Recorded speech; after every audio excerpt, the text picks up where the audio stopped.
Good morning. It is Sunday, not just any Sunday. It is the Sunday after Sine Die, when supposedly the legislature ends with a budget firmly entranced and enrobed and sending off to the governor, and it didn't happen. There are a lot of things that didn't happen, and we got to figure out why and what we can do next. And we have the best guest for that today. Let's dig into it. Let's jump into the rotation.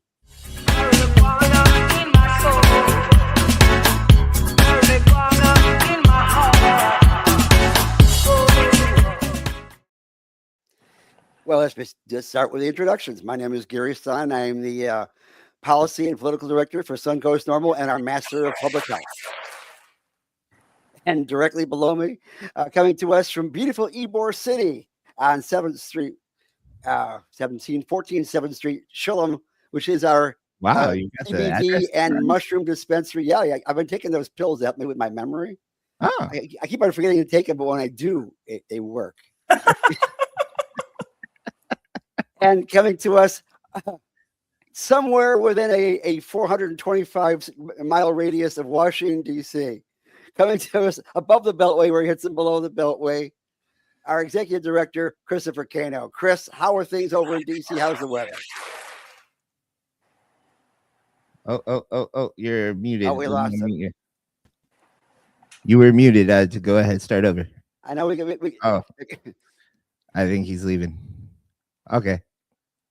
All right, we'll work that out.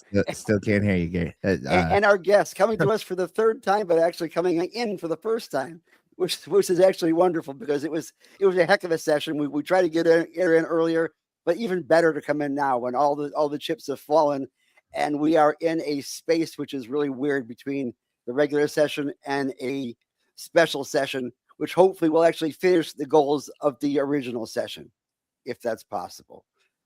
Our minority leader of the House, Fentrice Driskell. Fentrice, what you been doing the last couple of weeks? Anything special? Good morning. I want to be like, oh, what's new? anything going on? Well, as you mentioned, Gary, first of all, thank you all for having me here. I'm glad that it worked out. And we just finished the 60-day regular session. And just for the viewers, just to kind of set it up, we have about, 8 weeks where we're having committee meetings on and off, maybe like about a few months where we have committee meetings on and off. So you got those 3 months, plus you got 60 days of regular session. And would you believe, folks, that we finished, but it was incomplete. We couldn't get the budget done on time, which means we have to go back in April. There's no reason why we shouldn't have got the budget done on time. But if you're wondering why we didn't, it's because the Republicans were infighting. You had Republicans who are in charge of the House, the Senate, and the governor's mansion, and they have been fighting with each other. This is the second year they've been fighting. This is the second year we haven't finished on time. It is very frustrating because it means that the people of Florida are caught up in the crossfire. The people of Florida are just saying, hey, my life is becoming too expensive. It's getting too expensive for me to live here. Can you help us? And what the Republicans say is, yes, we will. We will focus on affordability. But what they actually do is just focus on trying to best one another. It is just a game of one-upmanship. It's a lot of ego. And so this session was a lot of talk and not a lot of action for the people of Florida. So that's what I've been up to, trying to fight for affordability, trying to fight for our values and fight for every Floridian's freedom to be healthy, prosperous, and safe. Well, obviously, Danny Perez, the speaker, was very upset with the governor's budget plan. And that's, I guess, what's fueled this whole thing. And to be honest with you, there were a lot of things that were very upsetting in the governor's budget plan, including the removal of the money for HIV patients' medicine, which you guys were able to stop at the last minute, I suppose. Yeah, the ADAP, the AIDS Drug Assistance Program. And let me tell you, I mean, these are life-saving drugs. These drugs help HIV and AIDS patients basically be undetectable and makes it such that the virus is non-transmissible, which is huge in terms of keeping that population healthy, but then also containing the spread of HIV/AIDS. And so the Department of Health just it's been ridiculous, Gary, honestly. Like, we've been trying to get information. What is going on with this? There are drug manufacturers that offer rebates to the state so that this program doesn't even cost the state all that much money. We can't even get information about whether or not they've been actually applying for the rebates. Like, it's just silly stuff. So yes, the legislature stepped in and provided some emergency funding, but that's only going to get us, buy us a few months' time. But we really have to figure this out with the budget. Wow. Leader Driscoll, there was an interesting piece of legislation out of all the legislation that we've advocated for and could have got passed this session that actually did make it. And that was, it was unanimous vote in the House, which is something I've never seen in all my time. It was to reduce the fee for veterans for their medical marijuana certifications. And I just want to thank you for, leading your caucus to support that unanimously. But again, it goes back to, this is a small session. There's only 60 days to do the work. The one thing folks do need to do the work on is getting the budget done. It didn't get done, and the Senate didn't get this bill through. So essentially, again, we see another year where nothing has been done for people in Florida who are suffering from chronic debilitating illnesses and utilize medical marijuana to help them. I mean, and that's everything from employment protection to make sure they can still keep their jobs and not be fired to, not being kicked off an organ transplant list. And we still see no movement on those because the folks in power who you clash with on a daily basis just don't bother to give these good bills a hearing or move on things. And it's just like, what are the priorities that seem to be so important across the aisle that they're not moving on? I don't get it. Like we got great bills and great issues that they could tackle. They're not moving on. What came up this session that took priority over these other bills, like making sure our veterans have access? Yeah, and thank you for highlighting that bill because it's a very good one. But what was the priority? I'm telling you, was the infighting. So you had bills passing in the House.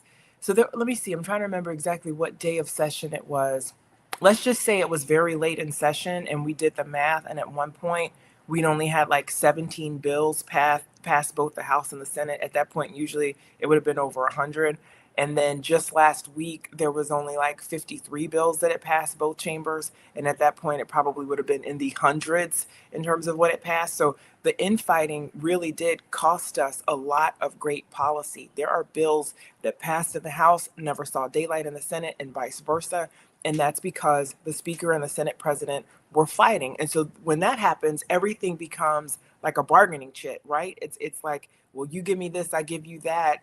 That shouldn't be how it is. That shouldn't be. What it should be is what is good policy for the people of Florida. And we know that the bill that passed to help our veterans is good policy. So that should not have gotten caught up in the fire, but it did. So what was the priority? The priority was seeing who could dominate. And again, the people of Florida got left out. You said time is a commodity that is so valuable, and you can't get it back, and all that. And we lost time because I saw one day of an entire day of debate on fetal personhood.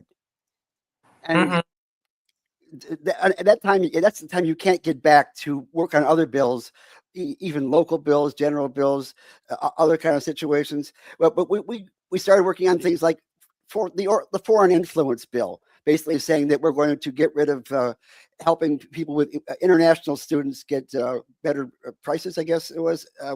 How did it work out here? They want to cap. They want to cap the number of students who can come here. That's it. Yeah. Yeah, they want to cap in-state tuition, take it away from international students participating in foreign exchange programs, and randomly impose new restrictions on surrogacy and adoption agreements that were never vetted. I mean, that's crazy, Gary. It's hard enough just to afford to go to college. If you can do that from another nation and come here and afford to go to our overpriced colleges, I don't get it. I mean, I do get it.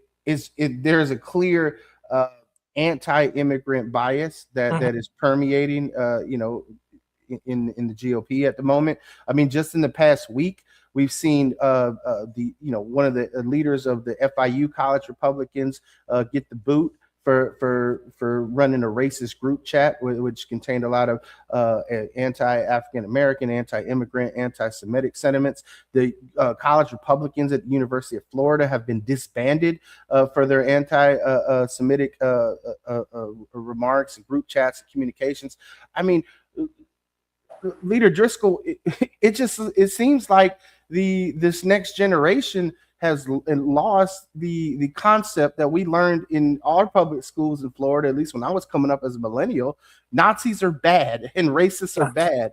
Yeah. And then at the same time, we see a GOP pushing policies that want to change education and not want to talk about these things. I'm so confused as to the world we're living in these days. It seems like everything that we were taught as millennials is been turned upside down and being advocated for. Like, help me with that. What's going on? What do you do? Because I know that the people that you work with in Tallahassee, in the Capitol, are not the monsters that they try to portray on TV. Right? They're like, they have conversations with you, they eat with you, they shake your hand and stuff. But like, I don't get it. Like, it seems like folks are so in these personas that just don't seem like the humans that they really are. I think we got to look at this thing holistically. You're right. I serve with some really amazing people on both sides of the aisle. And at the end of the day, what I have learned is that people are just people, and we have far more in common than what divides us.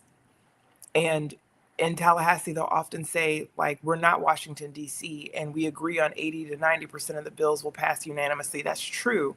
But what's happening is, let's say that 10 to 20% that we don't agree on, the influence of those bills is starting to become so outsized because they're so mean-spirited. And I'm gonna quote former Democratic nominee Andrew Gillum. Gonna kind of like maybe like I don't know, not a direct quote, but just take inspiration from it. Which these policies, it's like, I'm not saying these policies are racist, but the racists think they're racist, right?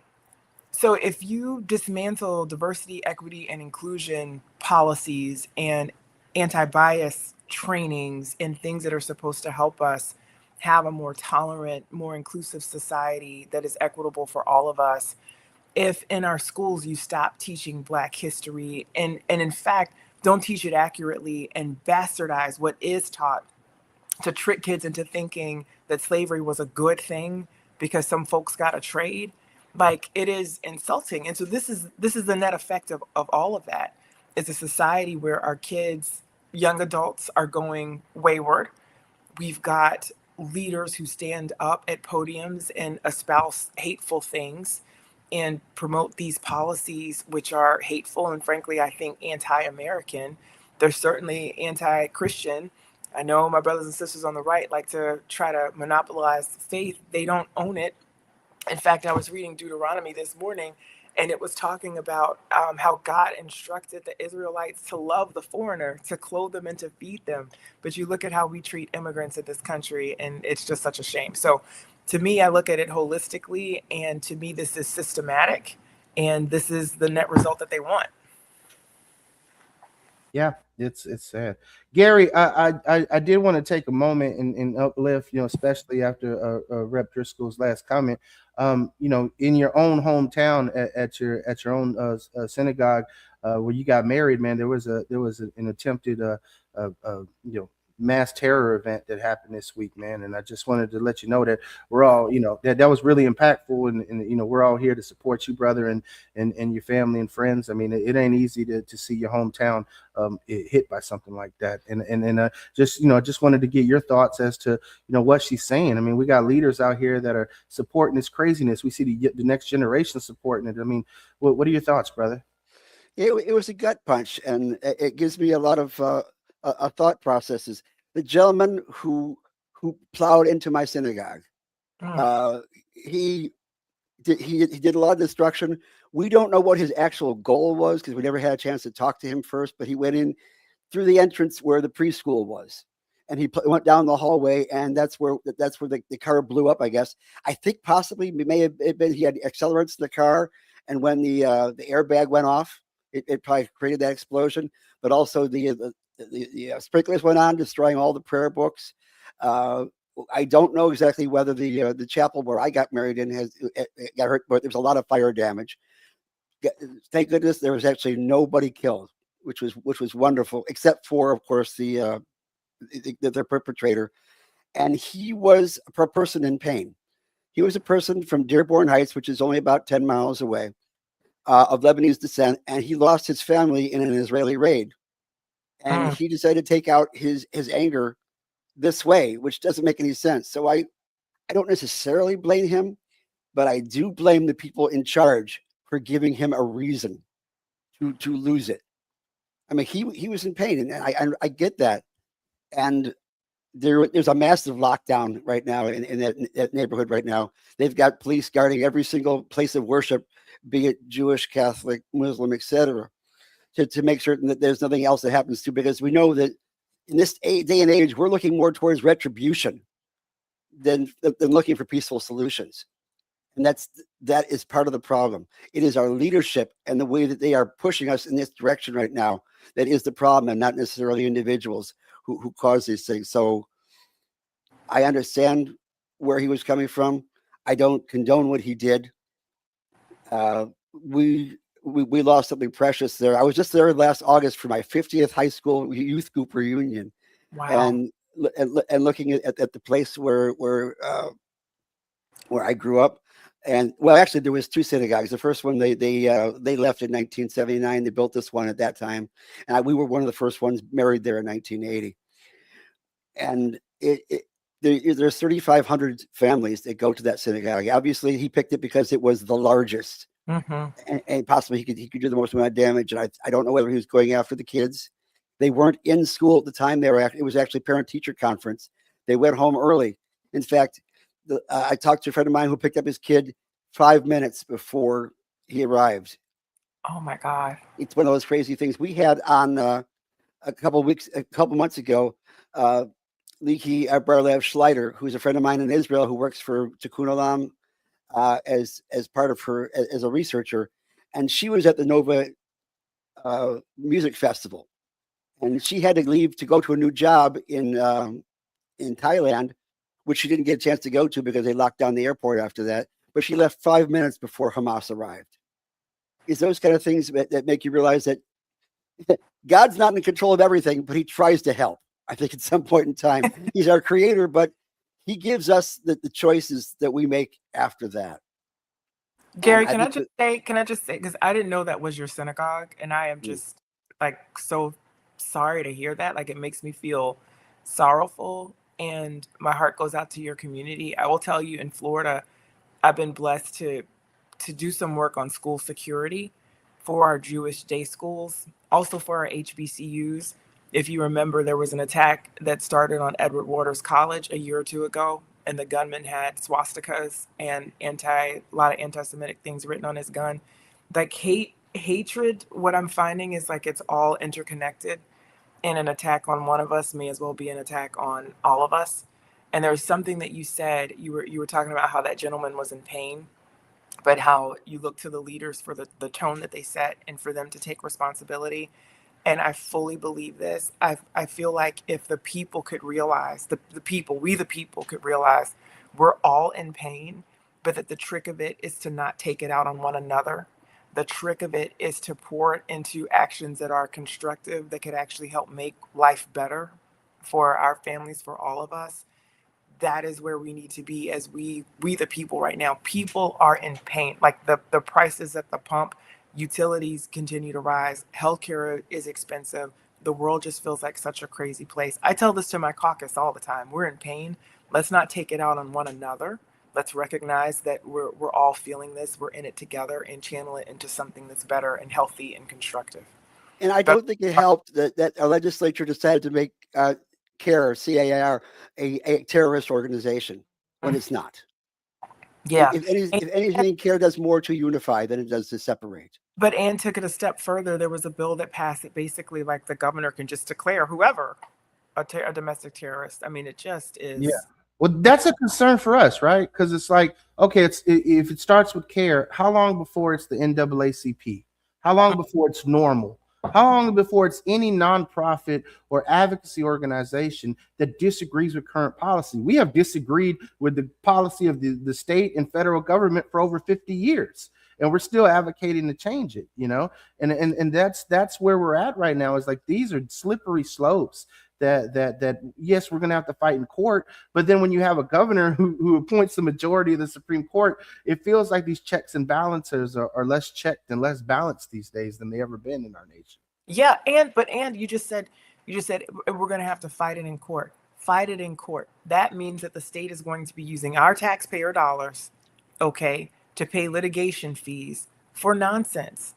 This governor, by the way, we did the math at one point, like whereas prior governors, let's say that they spent less than $1 million on litigation expenses, Governor DeSantis has spent like tens of millions of dollars of taxpayer money fighting his culture war battles. Every culture war has a built-in economic cost. Every culture war is taking food away from Florida's families, whether it's through the SNAP program or affordable housing or you name it, you pick it. That's money we could be using to pay our teachers what they're worth. It's really a shame and anti-American, given that, you know, we have the First Amendment, and I believe that the First Amendment is first for a reason, that freedom of speech matters, and that it's okay to have differing thoughts in this country. Well, I don't know what he's trying to do. Like, is he trying to, because he got his ass whipped by Donald Trump in the primaries. So is he trying to set himself up to be a successor in 28? I really don't get it. But what I do get, as you said, is the fact that there are still hungry children.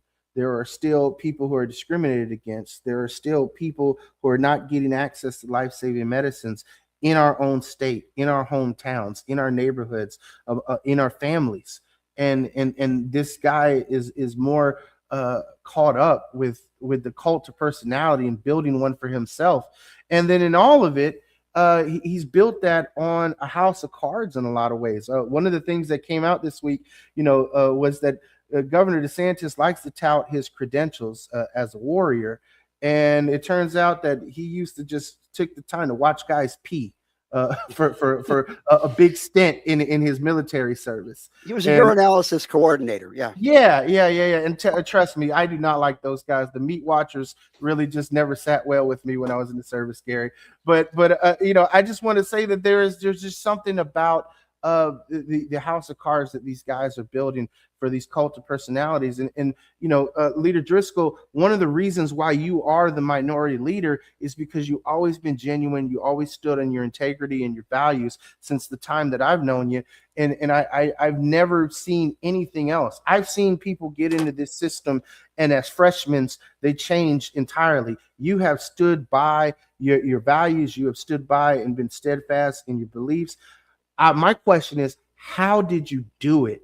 What was your guiding star? Because so many people I have seen over the years become different people of who I knew before the election versus after the election. You have never changed, and your colleagues recognized it enough to say you need to be the voice for the party in the House of Representatives. And let me just say that being the super minority, your goal as a leader is almost quixotic, if I can use that expression, because the fact it almost seems like a Sisyphusian challenge, so to speak. No matter how hard you try, it's hard to move things forward. I even think it's possible that Rep. Valdez changed parties just so that she could get a bill passed before she left the legislature. I don't know if that's true or not. That's just my guess. Yeah, I'll tell you, just for the listeners who didn't pick up what you said, because I identify with Sisyphus so much. Guys, that's the one who pushed the boulder up and it would roll back down and you have to do it again and again. I identify with Sisyphus so much. To your question though, Chris, so this past week I got to give my farewell remarks from the floor of the House. And in my speech, I, of course, talked about my parents, Joel and Terry Driskell. They are products of the civil rights movement.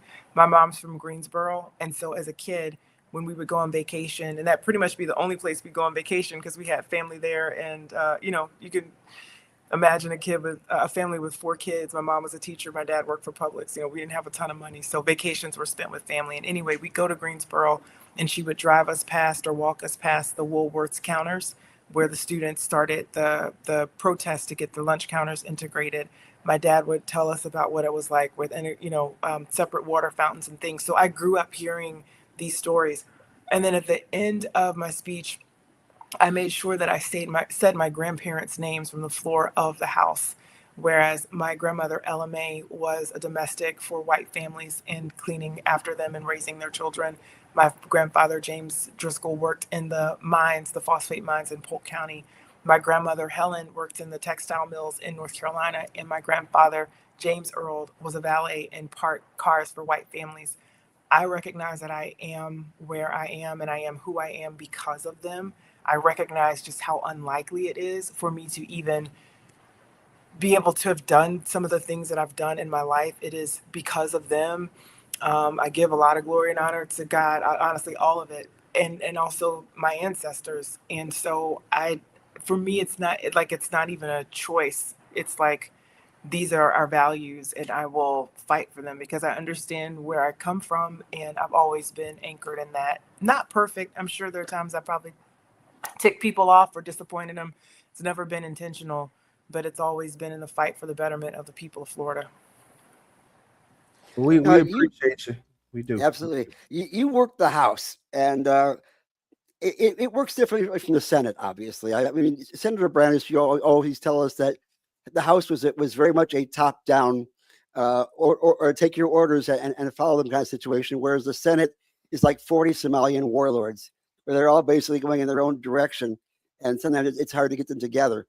Maybe that's one of the reasons why we could never seem to get a minority leader for the full 2 terms for the last couple of years. But you managed to stick it out in incredible odds, which we're very grateful for. Interesting to know what, now that you're out, where do you plan on going from here? I want to go be a Somalian warlord.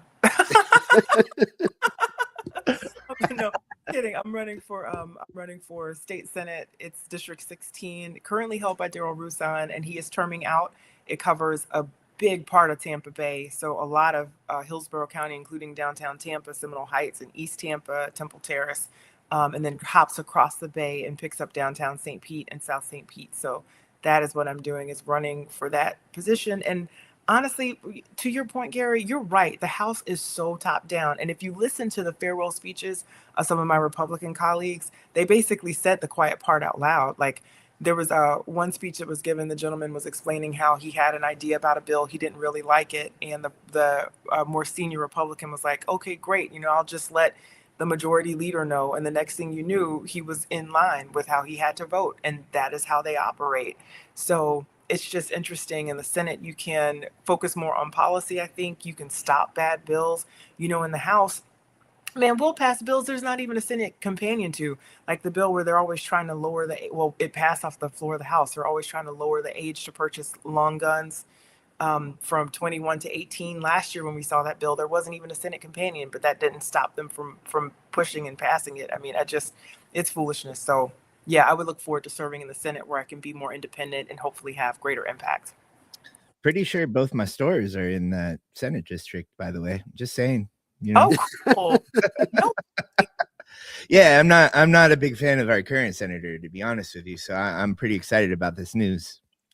Indeed, I am so 100% behind you to succeed the current incumbent. Yes, But he's been a good partner to me. But I got to come by your stores then for sure. Because you have to understand that whenever I go up to Tallahassee to advocate for NORML, we sit in his office, and he's always very gracious to talk to us and lend an ear and whatnot. That's definitely something I definitely respect about Rusan. He definitely said to me one time, it's like, I don't care if I disagree with you. I understand how much of a pain in the ass it is to get to Tallahassee. I'll at least listen. But every time I'm in his office, he likes to talk to us about how he was like the guy that did the bong laws and was anti-head shop, and I literally own 2 head shops. So so every time I'm in his office, I just slink lower into my chair. So I can't lower than Marco Rubio in the Oval Office, Carlos. I'm curious. It definitely looks like Marco Rubio with a beard. Oh man! In Senator Rusan's defense, he had gone through issues in his life that he was able to recover from, including addiction.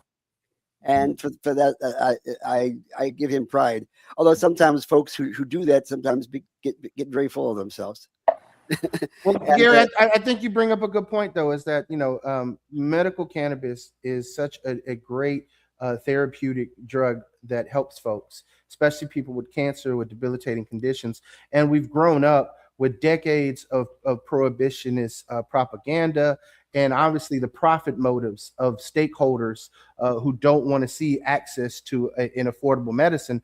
And then now that it's legal, we have industry stakeholders, because there are people who are making billions of dollars selling weed while there's still people sitting in jail for selling weed.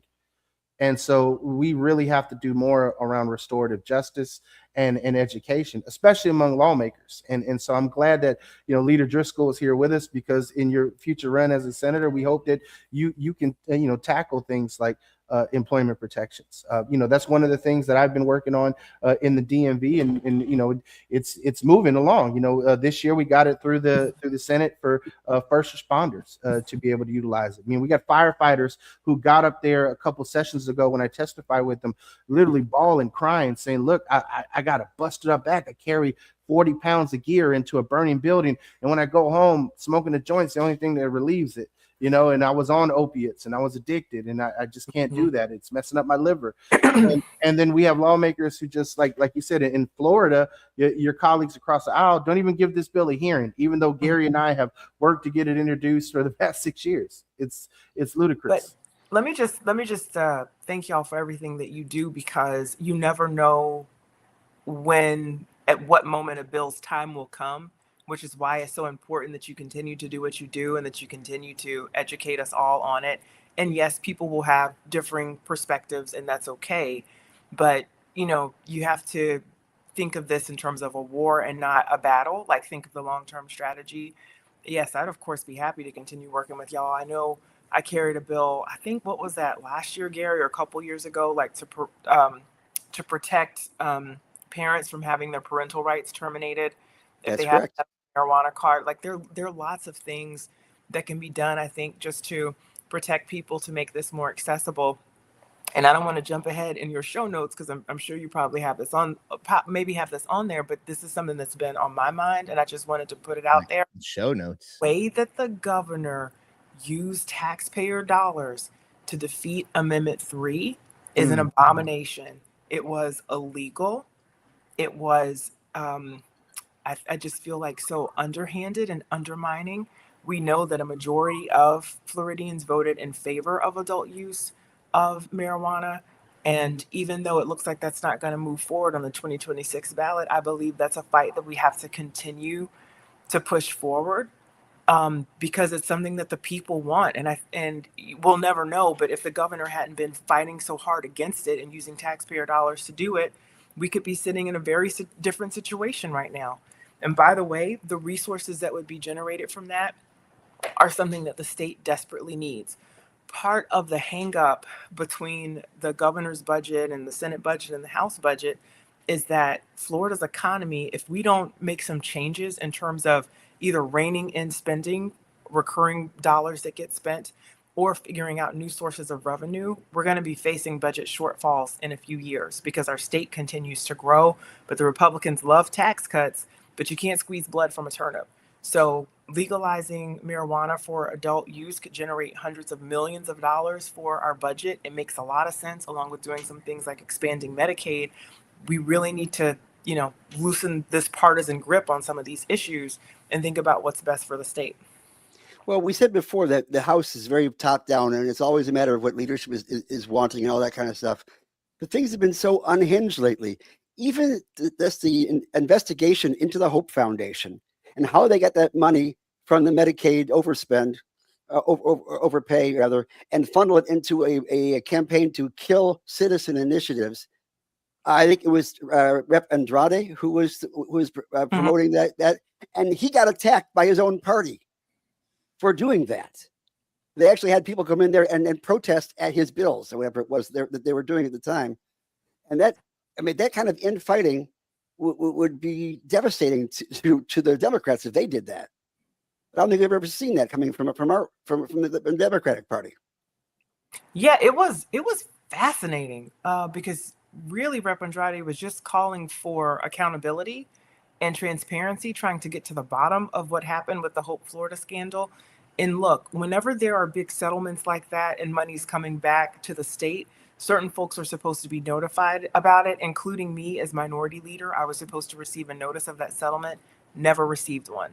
They did all of this in the dark, and they did it to be dirty. And I was actually really proud. That's one thing that I have appreciated, I guess I should say, about our current speaker, is that he has been insistent upon redefining the role of the Florida House and the role of the legislative branch separate from the governor, and that we are just not his, not just the do boys and do girls of the governor. And so I know that took a lot of political courage. That is one thing that I appreciate about our speaker and about Rep. Andrade. Well, Leader Well, Driscoll, I wanted to chime in real quick because you said it was, dirty moves. They did some dirty moves. And I just want to call out that they was the governor's chief of staff, who's now the current attorney general. Yes. So, and I think that is just mind-boggling. Like, we've seen attorney generals in the past here, whether it's been Pam Bondi or Ashley Moody, who have been essentially the governor's lawyer and not the people's lawyer. And they have failed upwards in a lot of ways. But what we're seeing from the current AG is that he was the governor's attack dog. He was his chief of staff. This guy was the brains and the mastermind behind embezzling the state's money into fighting campaigns that was going to help a lot of people and using state tax dollars in a weird way. And this guy's going to stand up and run for office again. So we really have a big task at the ballot box as voters to address these issues. I mean, we can't let this go on. And this is the same attorney general that this week sent a letter to the mayor of Tampa saying that, hey, we're going to make sure that you get removed as mayor because you aren't telling us who these folks are that happen to be immigrants that are victims of crimes. I mean, it's just mind-boggling to see how he's just trying to spin sanctuary policies into a way that and weaponize them. And it's like, Tampa's not a sanctuary city. I have criticized Jane Castor to the in an exorbitant degree during her term as mayor and as police chief, and to sit there and see it's like, oh, she's gonna get removed. Wait, you want to remove her for what? It's like, it's mind-boggling. I never thought in my life I'd be like, wait, should he do it? Should he not? Do I defend Jane Castor in this moment? I don't know if I could do that. Yes, you do. Yes, you do, because defending Jane Castor is defending democracy. Because, by the way, there are no sanctuary cities in the state of Florida. And yet in the legislature, you want to talk about why we don't get things done, because we spend our time passing bills to say, we want to ban sanctuary cities in Florida, and there aren't any. I get so tired of this mess. The other thing about your attorney general, I don't have one, but your attorney general has been getting paid $100,000 at the University of Florida to teach a class. $100,000. Then we found out, because we did a public records request from the University of Florida, they were like, oh, actually, well, it's 2 classes. Okay, 2 classes. That's $50,000 per class. On average, their adjunct professors make around $6,000. James Uthmeyer's salary took up 40% of the entire budget for all of their adjunct professors. Make that make sense to me. So, and he had need that money, to be able to afford life and pay for my kids, because he's got 4 kids. He makes over $100,000 as Attorney General of Florida. Plus, he's getting $100,000 to teach 2 classes at University of Florida, and had the audacity to be like, well, I deserve it because I needed to take care of my families. Do you know the average median income for most people in the state?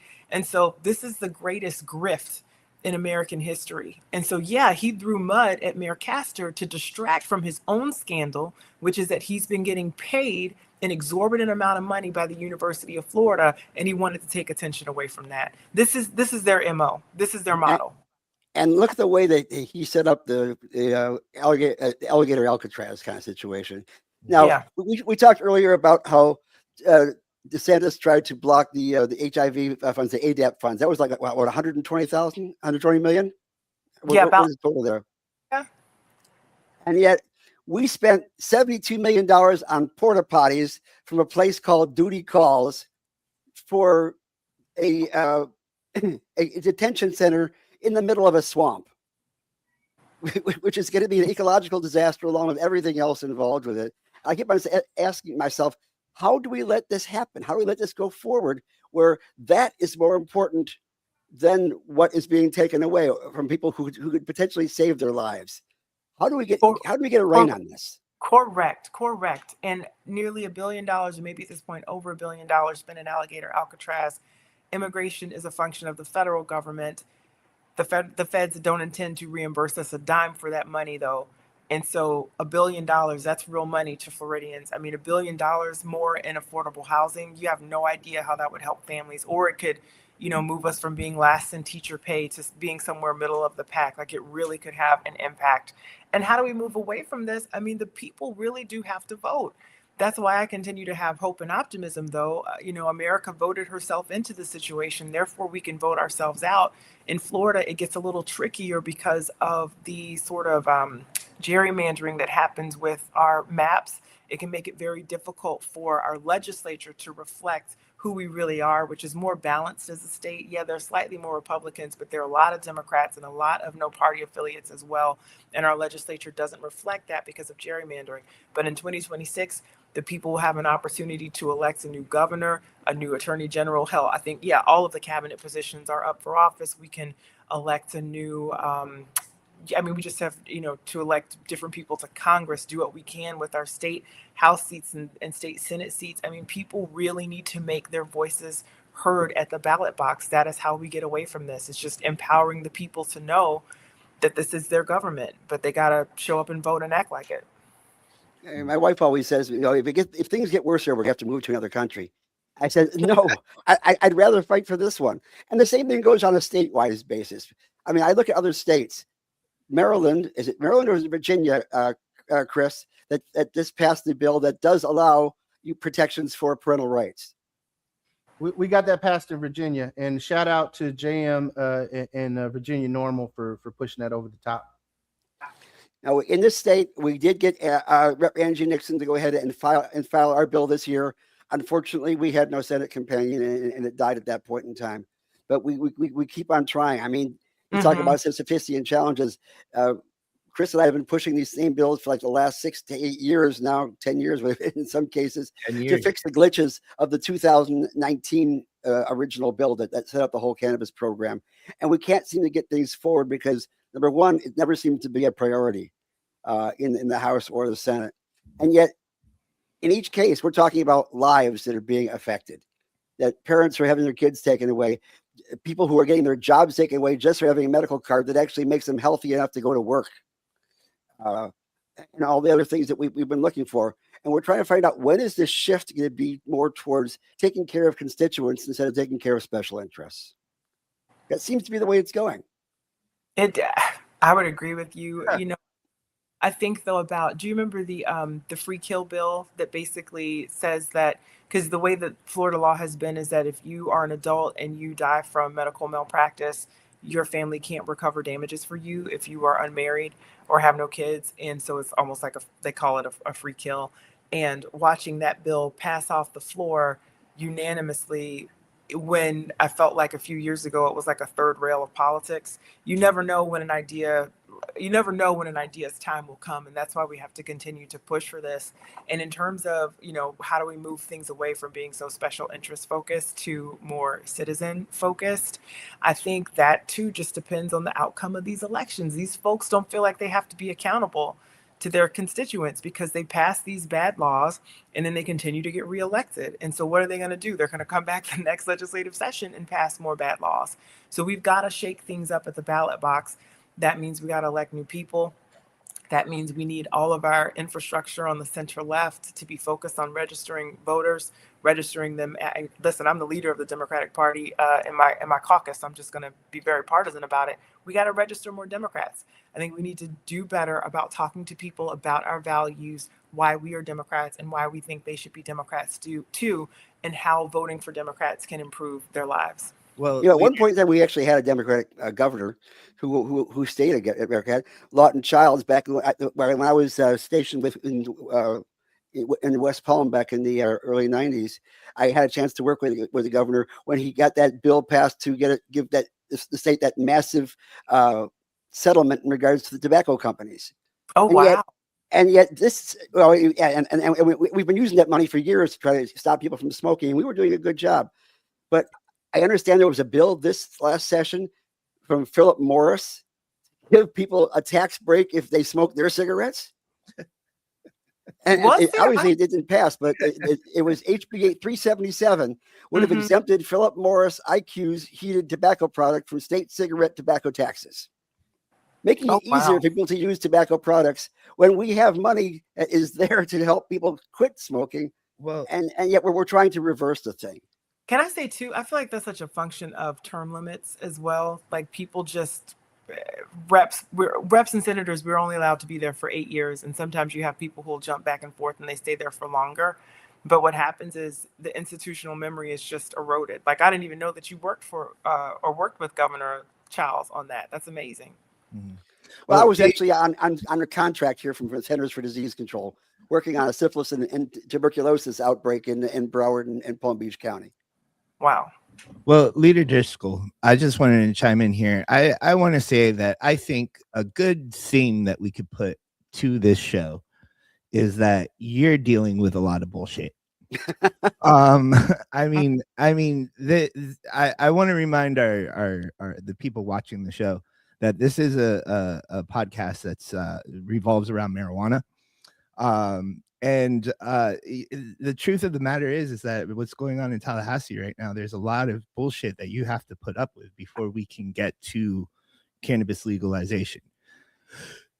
And I want to take it back to cannabis, and I want to take it back to Barry Gordon actually had a comment in about adult use, and I realized that you're dealing with a lot of bullshit. You got a lot of stuff going on. Adult use honestly isn't really the priority right now. Let's talk timeline. When can we get, I understand that we need to vote better leaders in, we need to vote, get people registered to vote. When can Florida get back on track? And not only that, when can we start concerning ourselves with advancing our cannabis programs? Florida can get itself back on track, honestly, anytime she wants to.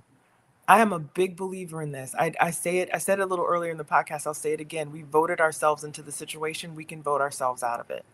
It was not that long ago that Andrew Gillum came within 32,000 or so votes of winning the governor's mansion. It was not that long ago. And my hope would be that people will see what is the state of our state and ask themselves if their lives have improved over the last 8 years or if things have gotten harder. Because when I look at the metrics, life has gotten harder. Affordable housing, I mean, it's so hard to find. Healthcare's got more expensive. Everything's gotten more expensive. Teachers have slipped from 49th to 50th in teacher pay. Like our schools are underinvested in. There's so much going on. And so if people want to change, then we have to vote differently. And that doesn't mean vote a new Republican in office. That means let's take a chance on a Democrat. Like let's really vote differently. In terms of timeline and how to accomplish this though with adult use of marijuana, I think it will have to be in the form of a ballot initiative. The ballot initiative process is there to provide the opportunity for direct democracy. This is why the Republicans spend so much time trying to make it harder for ballot initiatives to even do what they need to do to get on the ballot in the first place. And then they spend so many hundreds of millions of dollars trying to defeat them. But I think that is going to be the best way because that still exists as a way to get a minority opinion across the finish line. Minority just meaning not Democratic opinion, but just, if the Republicans in control don't want to do a thing, but we still want to see that policy in our state, that's what the ballot initiative process is for. I think that it's not going to happen in 26, which is good because we know that DeSantis would use state resources to try to defeat it anyway. So I'd wait until there's another governor in office, and I try to do it in 2028. Yeah.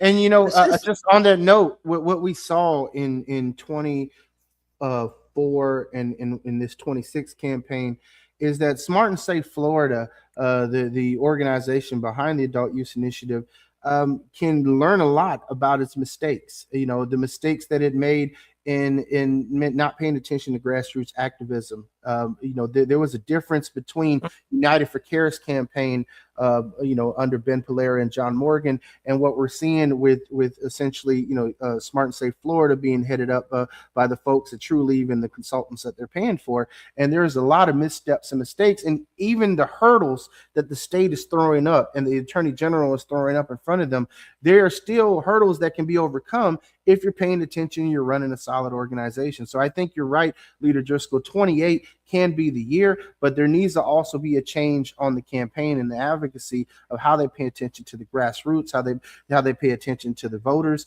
and really get in touch and work with grassroots activism to make that happen. And there's been a top-down approach. And I think part of it is because the folks they hired to run that campaign were the same folks that ran Ted Cruz's presidential campaign. And if we know anything about that, it's like sometimes you got to pick a winner if you want to get over the top. And it doesn't seem like the consultants that they hired have a winning strategy. So there's a lot to be said around that. So we'll see how that shakes out in 28. 28 is going to be a big year. There's going to be if everything goes the way it should, according to our Constitution, we'll have a new presidential tickets running for the ballot. There'll be new folks in hopefully in the state leadership as well that won't be sabotaging everything that the voters want. I mean, for the past 20 years, every time that the majority party that's currently in power in Florida has not wanted to listen to its constituents, voter initiatives through the ballot box and through amending our Constitution have been the only way that citizens have been able to make policy changes. And even then, when they go on the implementation side, we see something totally different than the intention of the voters and the people. So there's a lot more that we want to see the grassroots get done. And I mean, we appreciate you being there and listening. The one thing I can say that in my whole time of your 8 years, every single picture I see of you is at a table listening to constituents. It's I've never seen you take a picture in a room full of high dollar fundraisers begging for money. It's always you sitting at a table in your office or in a conference room adjacent to your office, talking to a round table full of people who got issues that matter. And I wish that we could duplicate you to a vast majority of the elected legislature, because we need more leaders like you. Yeah, And my of team's course, working on it. We're working on the whole cloning thing. if we're going to get any of our bills passed to improve the cannabis program that we're working at so far, it has so much to do with who's in office, because we are a representative government and you guys have to represent us. And this is why this next special session being about redistricting is so concerning to me. And if you could just address that for a bit, because I know we're getting close to the end here. I definitely want to address that, because that special session is coming up next month. Gary, thank you for flagging that, because that had been on my mind and I had neglected to mention it. So Donald Trump said that he wanted to keep a congressional majority in 2026. He wanted to keep control of Congress, meaning he wants the Republicans to remain in the majority. And you had people like your governor, again, I don't have one, step up and say, we're going to do mid-decade redistricting. Redistricting is supposed to be done only every 10 years after we have a census. And you look to see where there have been population shifts, et cetera, and that determines whether a state might get, an additional member of Congress or 2 or 3 or whatever it is, and states might lose. Like, that's the reapportionment process. And then you also can take a look at the district lines and redistrict those. We just went through this in 2022 after the 2020 census. Folks, there has been no new data collected, no new data. Okay, so there's no reason to be drawing new maps, because we don't have data to suggest that anything should change before the next census. In April, we will have a redistricting special session where they will draw, I believe, congressional maps to cost Democrats some seats. By the way, that is illegal. What they're going to do is partisan gerrymandering to favor the Republican Party. You're not supposed to draw maps to favor one party or another, but that is exactly what they will do. And they are doing it for illegal, purely partisan purposes. And that is to help Donald Trump keep a majority in the midterms in Congress. We think that they're going to tinker with seats in South Florida. We think they might tinker with seats in Central Florida. But after this special session on redistricting, Florida is likely to lose Democratic representation, possibly Black representation and Hispanic representation in its congressional seats, because of this crap that Donald Trump wants everybody to do. Any particular congressional districts that are at major risk? I was told maybe Kathy Castor's district was going to be addressed as well. Yeah, we don't know yet. And I don't want to be alarmist because we haven't seen any maps. But what I would say is that if there's a Democrat in the seat, there's a possibility that it's at risk. All of them, I think, are at risk. If you look at what other states are doing, look at what Texas has done. So it really makes me very nervous for our state and for our democracy. And to the point, one of y'all made the point earlier about, what the heck is going on with the courts, because there's supposed to be a backstop on this. But when it comes to redistricting, at least in Florida, you know, the Republicans continue to get the green light for all of the bad stuff that they've done. I've been a witness in 2 different federal redistricting trials, testifying about what happened in 2022. Heck, I testified just earlier this year in one of those trials about how when things started out in the last redistricting cycle, the committee chair said, we will follow the law. We're going to do things right, because Republicans got sued in the 2010 redistricting cycle and they didn't want to get sued again. And they got caught red-handed and they're like, we're going to do this by the law. We're going to do this by the books. And that's actually how things started out. And then the governor got involved and he said, nope, I'm going to draw my own maps, which had never happened before. The Republicans then got in line behind him and we lost not 1, but 2 Black congressional seats because of this governor and just the awful things he was doing through the gerrymandering process. So anyway, I guess I say that's a long-winded way to say that if it's a Democratic seat, it's probably at issue, and we really need to be very vigilant about this. I just wanted to say real quick to the Republicans watching and making some comments, be careful what you ask for, because just like this is happening in Florida and happening in Texas, this is also going to happen in Democratic states like Virginia and Maryland and California. So don't start a fight that you don't want to see finished to the end. And it's sad because we're going to waste more time doing partisan gerrymandering and depending on who controls what state, then like you originally started out when you said we got so many other issues that we need to address. You know, like they're literally going to call y'all back into session for something that doesn't need to happen. It doesn't matter in the grand scheme of things. So I mean, it's just sad. And Carlos, I didn't mean to cut you off, bro. Go ahead. No, it's okay. Actually, kind of going off of what you're talking about, and honestly, like the comments and Leader Driskell, you talking about you know what Donald Trump is doing, kind of led me to this question. I imagine through just sheer geography, you're familiar with this political figure named Pam Bondi. Probably very familiar with her. Earlier this year, Donald Trump rescheduled cannabis, rescheduled it to Schedule 3. And I have like this sneaking suspicion, given with Pam Bondi's you know, track record with you know, cannabis, that she's just plain not gonna do it. I don't know if I'm justified in saying that, but I don't see Donald Trump punishing her if she doesn't schedule to Schedule 3. I was wondering if you could comment on you know, this whole rescheduling, descheduling thing of cannabis, whether it's a political sham or if you think it's actually going to happen, or what's going on with that. Yeah, it feels like a political sham because it's never like, for some reason, it's like they'll talk about it, but it's never just fully across the finish line. So I don't know. I mean, I'm not from Missouri, but I feel like sometimes you got to show me, you know? Well, from what I understand, she has not even signed off on the executive order yet, which was put out several months ago, just to get it started. And so they're starting a commission to look into it later on, which is another way of saying we're going to put it off until whenever. Did you hear me? She's busy making slam books. She didn't have time for that. Well, you know, I just want to go back since we're going to compare and contrast.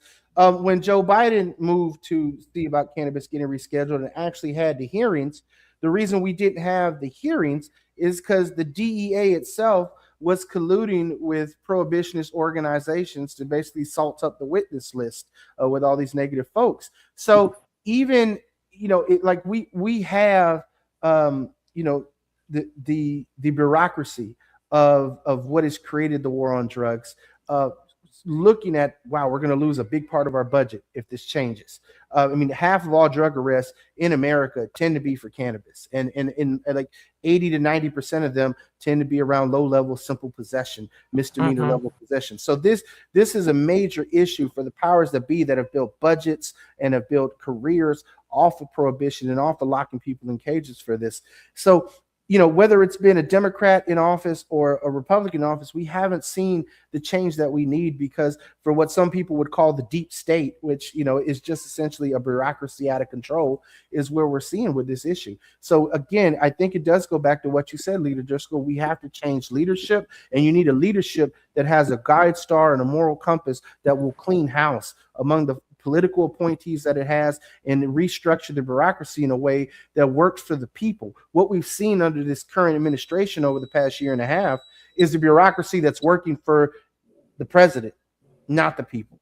And that's a major concern for all of us. So I say all that to say we need better folks in office, and I hope that again you're successful in your run for state senator. And we've reached the top of the news hour, so I just want to give you the opportunity to close out. Tell folks how they can get involved in what you got going on, and tell folks how they can support your continued endeavors. Thank you. I really appreciate that. And thank you for this great conversation today. I truly have enjoyed it. And I hope that folks who were listening, whether they're Republican, Democrat, or no party affiliate, took something away from it, which is that this democracy is yours. And so just regardless of how you vote, make sure that you're voting for people who reflect your values. So you can reach me at my website. It's on the screen now, fentriceforflorida.com. We have links there where you can contribute, links where you can volunteer. We like to go out and knock a lot of doors and talk to our neighbors and hear about the issues that are important to them. That's another way that we stay grounded and close to the people. We would love to have you join us in doing that. We've also got our social media handles. I'm at Fentrice4FL across all platforms, even TikTok, even though we're not as active there as maybe we used to be. But you can reach out to us on any of those handles. We'd be so glad to hear more from you, to answer any questions that you have, and to get you involved. So thank you so much for this conversation today. And a quick program note before we go to the news. Next week, we have Joe Engels, who's running for CD 15. And the week after that, we have Jose Javier Rodriguez, who's going to be running for Attorney General. And God, I hope he wins, because Ruth Meyer doesn't see. I bet you if you gave him a really good fade, you'd see 666 drilled on his skull. I'm just saying. JJR is built for this. I feel like he was born with a briefcase ready to go to court. He would be such an incredible attorney general. So he's so much more than those white boots, right? So much. Oh my goodness. Well, that's an inside legislature joke, but he always wore these white fireman's boots in support. Yeah. Because he is a man of the people, and he should never have left office. But that's another story altogether. That was a ghost candidate situation. Well, with all that, team, Carlos, I think it's time for the normal news.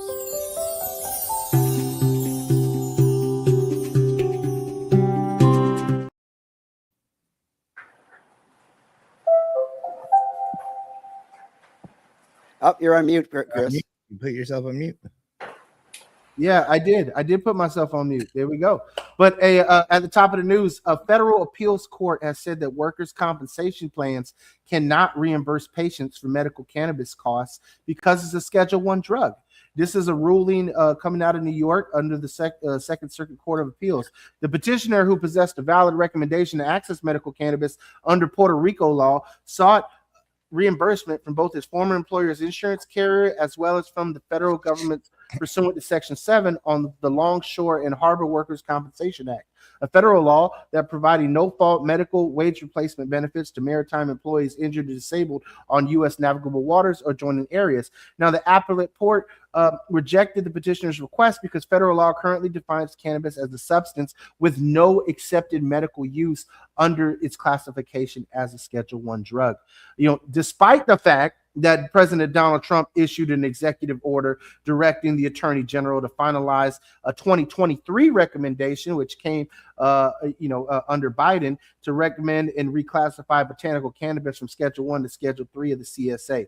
Now, before issuing the order, Trump said that the federal government must recognize marijuana can be legitimate in terms of medical applications. However, it is not yet known, and we talked about on the show today, what actions the Attorney General has taken to comply with Trump's order. Several states have previously weighed in on the matter through their courts and surrounding whether or not employees can be compensated for their medical use. For example, courts in New Hampshire, New Jersey, Pennsylvania have ruled in favor of employee compensation rights, while courts in Massachusetts and Minnesota have ruled against them. Now, we at NORML advocate for patients and believe that they should be eligible to have their medical cannabis-related costs reimbursed by their insurance providers. We're a long ways off from that, but we're going to continue to fight, and we're going to continue to make policy changes. And there's some great policy changes coming around all around the country that folks should know about. Number one being in Oregon, lawmakers have advanced legislation to the governor's desk that will permit qualified patients to consume medical cannabis products in eligible residential healthcare facilities. This proposal of House Bill 4142 requires designated facilities that provide either hospice or palliative care to accommodate medical cannabis use by state licensed cardholders on their premises. Facility employees would also be required to undergo cannabis-specific training for providing care to eligible patients. This was approved by the Oregon House by a vote of 39-3, and the Oregon Senate voted it 20-8. So if enacted, it'll take effect January 1st of 2027. We have similar legislation pending in several other states right now, including Colorado, Connecticut, Hawaii, Virginia, and Washington. So visit normal.org, learn more about what's going on in your state in regards to cannabis and how you can take action by visiting the Take Action Center. Just click that and then click on your state. Some other state level news that I think is important coming out of Alabama as we top down prohibition throughout the South. This is important. Alabama is a big win. The commissioner of Alabama's medical cannabis program says that state licensed dispensaries will become operational by either late April or early May. Alabama lawmakers approved legislation in 2021 regulating the production and dispensing of non-herbal formulations of cannabis to qualified patients. However, in the years since, the program has faced numerous lawsuits, suspensions, and delays. And for nearly 5 years, Alabama patients and their providers have lacked the ability to access the medically necessary state-approved cannabis products from their state licensed dispensary. These undue delays have caused unnecessary suffering, needlessly jeopardizing patients' health and well-being. And going forward, we all at NORML hope that lawmakers and regulators will finally put the patient's needs first. The commission of the chairman of the Alabama Medical Cannabis Commission, Rex Vaughn, said that he anticipates 9 dispensaries operating in the coming months. Once the program is fully up and running, patients with authorizations will be able to access cannabis products from the 12 dispensary locations that they've approved. There are currently 20 physicians in Alabama who have received their certification from the state to issue cannabis recommendations to qualified patients, according to the State Board of Medical Examiners. Now, some other state level news, not as positive as these other ones. In New Hampshire, the Senate Republicans have killed a House-backed bill for adult marijuana legalization. The members of the New Hampshire Senate voted largely along party lines and defeated the House-backed measure, which passed through the New Hampshire House. 15 of the 16 Senate Republicans voted against the bill. It failed by a 15-9 vote, while all 8 Senate Democrats have voted before it. The House members previously passed the legislation by a vote of 208 to 135. So when we talk about bipartisanship on these issues, bipartisanship is necessary in these battleground states. And that is not necessarily what we're seeing in regards to cannabis policy, despite the fact that according to statewide polling data, 70% of New Hampshire residents support the adult use of cannabis legalization. However, the Republican governor, Kelly Ayotte, has repeatedly stated that she's against it. And, even if they did get it through, we might be looking at a governor's veto. So we'll, again, see how that continues to be stalled. Now, one important issue around reefer madness that I want to address, and we always try to bring some latest medical information to you all folks, and this is that driving simulator data published in the Journal of Cannabis Research.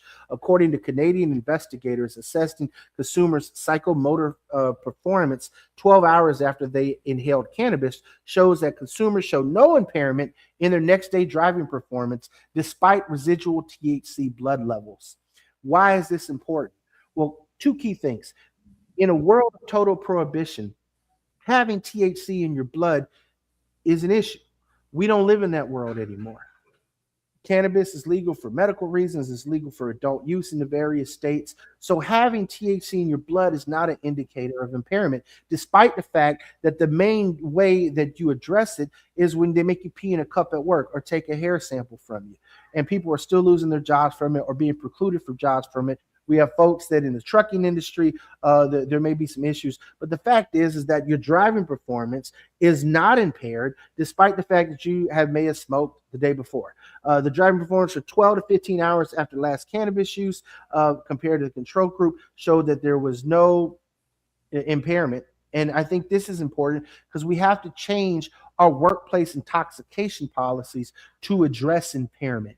You could give someone literally a 90-second test on an iPad or a smartphone and show whether or not they're good to come to work, versus an unscientific manner of asking someone to pee in the cup or take a hair sample, and they'd be like, "Oh, well, you have THC in your blood, so you can't come to work or you can't continue to have this job." And this is the issue that we're going to continue to harp on when it comes to employment protections in the state of Florida and around the country, when it comes to issues of workplace safety and drug policy, and the United States and the various states around governments need to address this in a more scientific and meaningful way, rather than continuing decades of reefer madness and carrying those policies into workplace drug testing. So we definitely have a lot of work to do, and I think that it's important that we continue to uplift these stories. And thank you to Dr. Gordon, of course, for supporting the show and being a Suncoast NORML member. We appreciate you. And with all that, team, that's the normal news. Hey, did they pass that bill for open container for cannabis? No, nothing got passed. Nothing got passed. Okay, cool. Yeah, like there is nothing. Everything is dead, right? If it didn't go through both chambers, it is done and over with. And I think that is probably the best result that we could have asked for. However, Gary, correct me if I'm wrong, special session is an interesting time because there are less eyes on Tallahassee, if you will. So we can still see some things get snuck under our noses. Am I right? Well, let's just look at why our capital is in Tallahassee, which is so far away from the major population centers. And it's just for that reason, so they can do things under the radar, because who knows what the heck's going on. Before social media, nobody knew what the hell was going on in Tallahassee. We just found out about it in the newspaper. You remember those? And you'd find out a week later that you must have been screwed by the folks in Tallahassee. You had no idea. You had no way of being able to get involved, but now you can. Well, because of social media, as bad as it is, it allows us interaction. Tallahassee is our historic capital, right? When Florida was all pioneer land, and mostly the southern part was, still owned by the Seminoles. You had Jacksonville, you had Pensacola, and they said, let's meet in the middle and run the government. But now I think it makes sense to move the capital to Ocala, right? I mean, it's Orlando, maybe. Or Lakeland, Polk County, Why do you want all these crappy cities? Orlando. It should be Orlando. Because if you add more people, not Disney, but like Orlando. Well, right now, I lived in Orlando. I just don't want the hotel prices to go up anymore. That's I'm tired of that story that it's like, it's halfway between Jacksonville and Pennsylvania. Those are like the worst cities in Florida. Like that's like who's like, I want to go to Jacksonville this weekend. Nobody. Let's take a trip. Pensacola is a wonderful place. I don't know any other city that can have a single strip mall with 2 big lots. Although the big lots have gone now. No, I think what was it, Carlos? It was Ash from the Evil Dead. He retired in Jacksonville. That was his dream. And then Bad Santa. Yeah, Billy Bob Thornton and Bad Santa. His dream was to live in Jacksonville on the beach, getting drunk every day. So, that was cool having Driskell on. Yeah, Leader Driskell is definitely a gem among peers when it comes to looking at politicians in Florida. I think that, like I said, I've known her for a better part of a decade now, and she definitely is someone who's guided by a moral compass, and her colleagues recognize it. That's why they had her as minority leader, and to have her replace Rusan, I think, is a win for all cannabis advocates in the grand scheme of things. So she will, short of personal feelings aside, right? Short of Tommy Chong running for state senator against her, I don't think that she's not going to get our endorsement. Now, one thing you left out in the news, Carlos always ends with that one phrase, which I'll let him say later on. But supposedly Snoop Dogg tried to copyright it, and he was turned down. Too many people are using it. So, Carlos, you're going to have to stop saying it so that Snoop can go ahead and trademark this. I'd be like, smoke weed twice a day. Smoke weed several times in a day. I can change it around, Speaking of smoking weed several times in a day, Carlos, I believe we have a rolling and smoking competition coming up. Oh, right? Yeah, we do. Where is it? There you go. Yeah, let's see the surge. Everybody that buys a blunt or does a dab at Chillum, at least while I'm working a shift, has been getting one of these these flyers, and I can tell you, I get two reactions when I talk about the dab competition. Either holy shit, I totally want to do that, or holy shit, I will never go to this event. You guys are fucking crazy. Well, Carlos, we've already sold judge tickets. We've been selling general admission tickets. There still are competitor spots available. So if you think you can roll the best blunt in the Bay, come on down. Make it happen. Show us your skills. I know there's a lot of shit talkers out there in Tampa Bay area. Think they can roll it, whether you're in St. Pete or Tampa, but settle it once and for all. Come to the best blunt in the Bay. If you and a group of friends are always sitting around and you pass the blunt around and you're arguing who can roll the best, put pen to paper, enter the competition. Again, this year we have the Chillin' Dabathon, which I'm really excited for Chillin' Hemp Tenders to just, feed the dabs until the last person standing can stay up and show us who's got the strongest lungs. And I'm pretty excited for all of this. This has been something that has been a cornerstone of our cannabis culture in the Bay Area for several years now. Suncoast NORML, as much as we endeavor to change policy, we also like to have fun. And so there is value in being a member of Suncoast NORML. So again, if you want to get into the event for free as general admission tickets, all Suncoast NORML members that are up to date on their dues have free general admission to all of our events. So pretty excited for that. Become a member today. Being a member of NORML in these times where we're on a tipping point when it comes to cannabis is vital. We don't take any money to do this. Carlos, Gary, myself, all the members of our board, all volunteers. And we put all the money back into the organization, into our advocacy and education efforts. So again, if you're looking for an organization to put resources in that is making a difference and actually matters, that you can be proud to be a member of, become a member of NORML. Join our Suncoast NORML chapter. Visit our website, suncoastnorml.org. And if you're watching and you want to continue to uplift what we do on the rotation each and every week, hit that like and subscribe button right now. Leave a comment. Talk that shit to us. We're okay with it. I'm okay with it. Yeah, if you disagree, if you disagree with how we feel about policy, by all means. If you don't like the guests we bring on, then make a difference. Send some folks our way. If you want to put on a Trumper who's pro cannabis that's sitting in an office right now, either in Tallahassee or on the county commission or in DC, invite them. We've had them on the show. We've had Joe Gruters on this show. Okay, we've had fucking Nancy Mace on the show. We've had Nancy Mace Trumper right now, but we've had some major fucking Republicans on the show. Like exactly. I mean, and we've even had Charlie Crist on the show. We got along depending on the time of year. You understand that, right? Or Democrat, You can go back in our history and see that the hosts of the Rotation podcast got along with Nancy Mace. Like, we actually had a really good conversation. Indeed. Like it just goes to show that, like, I mean, okay, so maybe we would lean a little bit liberal, but our goal is cannabis legalization. I'll work with Republicans, I'll work with libertarians, I'll work with fucking fascists if I can get the shit. Okay, so if you're a fascist candidate and you want to get on our show, we're talking to you, James Fishback. No, but seriously, we don't care what party you're on, but if you think you can make a change, contact us and we will get you some visibility. We're not interested in just putting up Democratic candidates. We want to know both sides, because liberty lives in bipartisanship. Seriously, debate is what makes things get better. If we have one party leadership, we're sunk, no matter what side it is. Yeah. So join us and go ahead and give us your views. We want to hear it.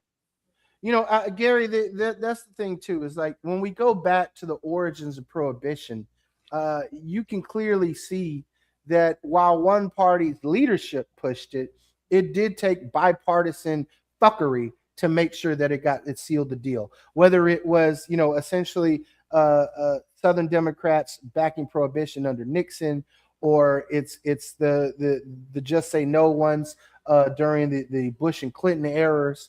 I mean, we really have a lot of work to do in our elected leadership. The values of the grassroots does not necessarily reflect the folks that are in office. Today, we had Fentrice Driskell on, who's the House Minority Leader in Florida, who, is the voice of the Democrats, their leader, but she is the exception, the few and far between that you find in politics, where someone who lives their values and stands up for it. The vast majority of folks will take a check from any entity, and their opinions will sway by what their campaign donations happen to be. And so that's how you see, like you pointed out earlier, they're trying to exempt Philip Morris from being the sole cigarette company that doesn't have to pay tobacco taxes in Florida, right? I mean, and we're going to see that same thing with the cannabis industry. News out of Ohio, and I didn't really cover it, but they're currently suing the cannabis industry in Ohio for forming a cartel, basically. And I'm laughing to myself thinking, well, damn, our own state set up the cartel structure. So what is there to sue? We need to sue the state legislature and the governor for signing off on the bullshit that we got here in Florida.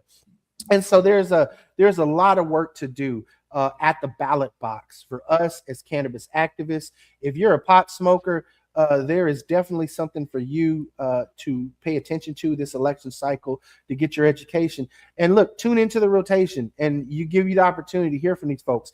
If you don't agree with them politically, I totally get that. But what we do need is policy change around cannabis. And we are willing to work with any folks, regardless of what political affiliation they have, to ensure that it gets over the top.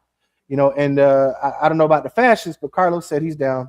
So, I mean, I'll talk to them. I'll put them on the show. I'll ask them questions. You know what it is, Carlos? It's You know because you had roommates that were fascists in college, right? That's what it is. Go by that libertarian dude again. Yeah, I get it. You had to come home every day. I had them in a few classes. I didn't. Classes. Okay, got it. Justice Invictus. You gotta love the guy, right? You know, I smoked weed with Johnny Hopkins and Sloan Kettering. What do you want me to say? They were fucking blazing that shit up every day. Gary can tell you he went to John Hopkins. You know? Yeah. I was out there in the Baltimore. We did it. We did it over there. But, Gary, I gotta ask you: was Baltimore weed decent back in the days? What was that in the 80s when you were at John Hopkins? Actually, I was in the late 90s is when I went back and got my master's degree over there. And Fells Point was a great place. It was very open, very willing, and it was different then because it was still illegal and it still had things you had to go around. It's not as crazy as things are now with their whole idea of you have to sell stickers and get cannabis to go with it. Kind of situation like they have over in DC. Yeah, or you could buy weed from a Maryland dispensary. You could spend $55 for an eighth. That's like mids. I mean, it's Detroit is still averaging $33.30 a gram. I love Michigan weed. They got it right. It's amazing. Let me ask you a question. All right, back in the 90s, where you all were dealing with like this potency thing still, right?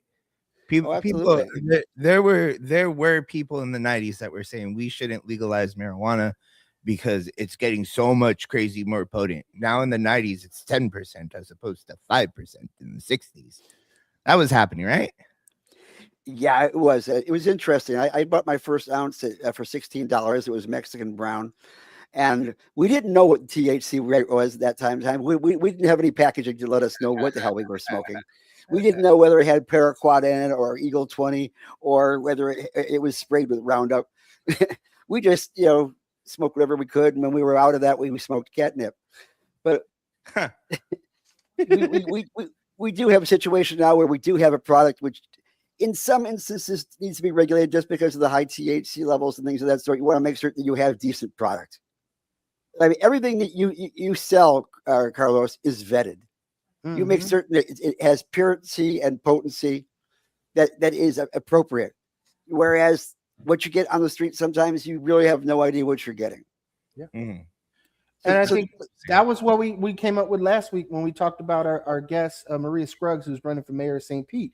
That was one of the issues with her was, a regulated adult use market protects consumers, it protects children, and it makes sense from a policy point of view. Even if you've been a prohibitionist for the vast majority of your life or your public policy career, you can see the value in a regulated adult use system. But it can be overregulated. And that's the other point I need to make on the other side of that, because that is what his legislatures, especially with cannabis, tend to do.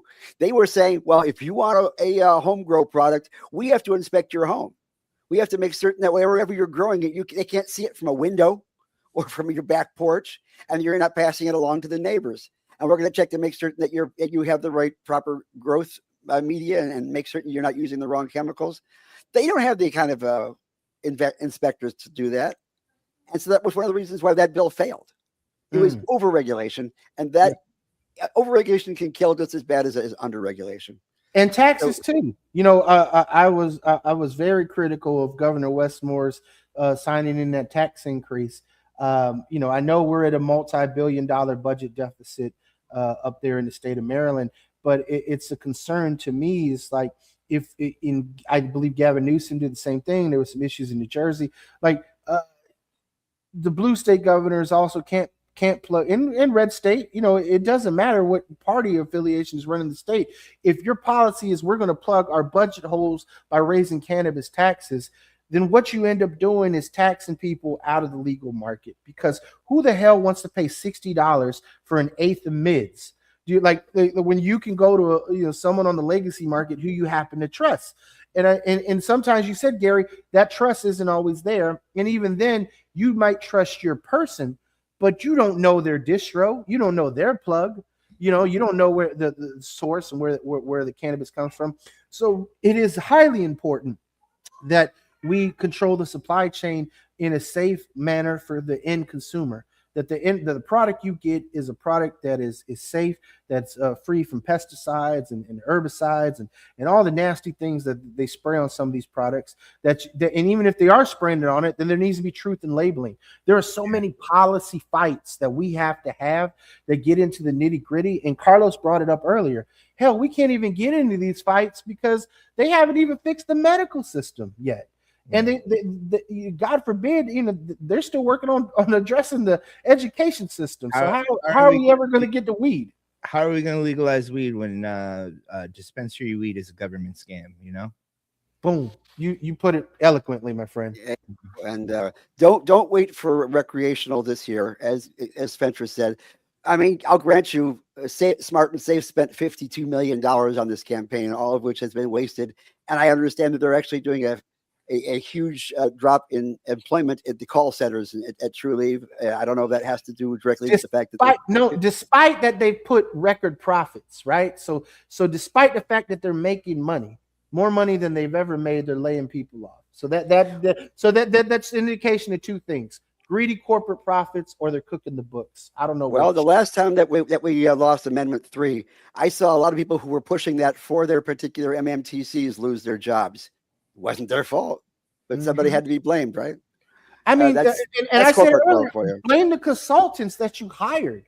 Blame the infrastructure that they built. Gary, my biggest critique of the 2024 amendment was that they got resources in our hands the weekend of the election. Like how the frack were we supposed to make an impact at the polls when you gave us pittance the week before the election? Like, put resources into grassroots organizations, into the collection, get the buy-in from the get-go. And I wasn't bought in. I wasn't sold from the get-go. I wasn't going to sell us out because I didn't feel as though the issues that we have with the current system were being addressed, and I didn't feel that they were going to be addressed by the adult use system in an adequate manner. And those cracks and chinks in the armor is what we saw in the grand scheme of things that the opposition used against the campaign. Whether it was the fact that there's currently a corporate monopoly, the fact that products are not have the quality that they have, hell, even issues around labor. One of the things that I got to see this week in Maryland was greenhouse employees and the folks who grow the cannabis wanting collective bargaining rights and asking the legislature to enfranchise them to do that. And I think that there is a lot to be said about how the workers in the cannabis industry in Florida are treated. And if these companies treated their workers better, we'd have better results when it comes to product and when it comes to patient experience. And we're still screwed up. We've been waiting for these new dispensaries to show up, or MMTCs, for years now. And even those 22 dispensaries that were given memorandums of understanding that they were going to get their licenses still aren't operational yet, even 2 years after the applications went through. Who knows how long they're going to keep on dragging this out until eventually all those guys who got their licenses end up selling them to another POS multi-state organization. So we'll see what happens there. Hopefully things will get better. I think possibly the only way we're going to get recreational is through the legislature, like the way they did in Illinois. And I think I'm going to try to bring on some representatives from Illinois who helped have that happen back then to see how we can do it over here. I mean, yeah, and that's the thing too with the current shakeup. It's either a shakeup at the ballot box. Well, it has to be a shakeup at the ballot box. Like there has to be a shakeup of leadership. You know, if the Republicans are still going to dominate the state, then that's a political reality everybody's got to deal with. But you can shake up the Republican primaries. If you're a Republican right now watching this show, you're a cannabis user, then you need to be paying attention to who the frack you're voting for. Just because you like this person because they talk all that shit that happens to align with you on these other issues, if you're going to shoot yourself in the foot and put prohibitionists back in office because you like their other issues, that's not helpful. Like, we really need to make sure that prohibitionists are getting shown the door, regardless of what party they're in. So, Carlos, what are your thoughts, brother? You're the least political among us, so you tell me. Part of me just wants to fucking you know, like we have our group chat for NORML, and you're like, I'm gonna fight till I die. And part of me is like, damn, dude, I just want to fucking smoke some weed and fucking let Gen Z fucking legalize. Well, and if that's the case, then what's the word of the day, brother? Do dabs every day. Hey.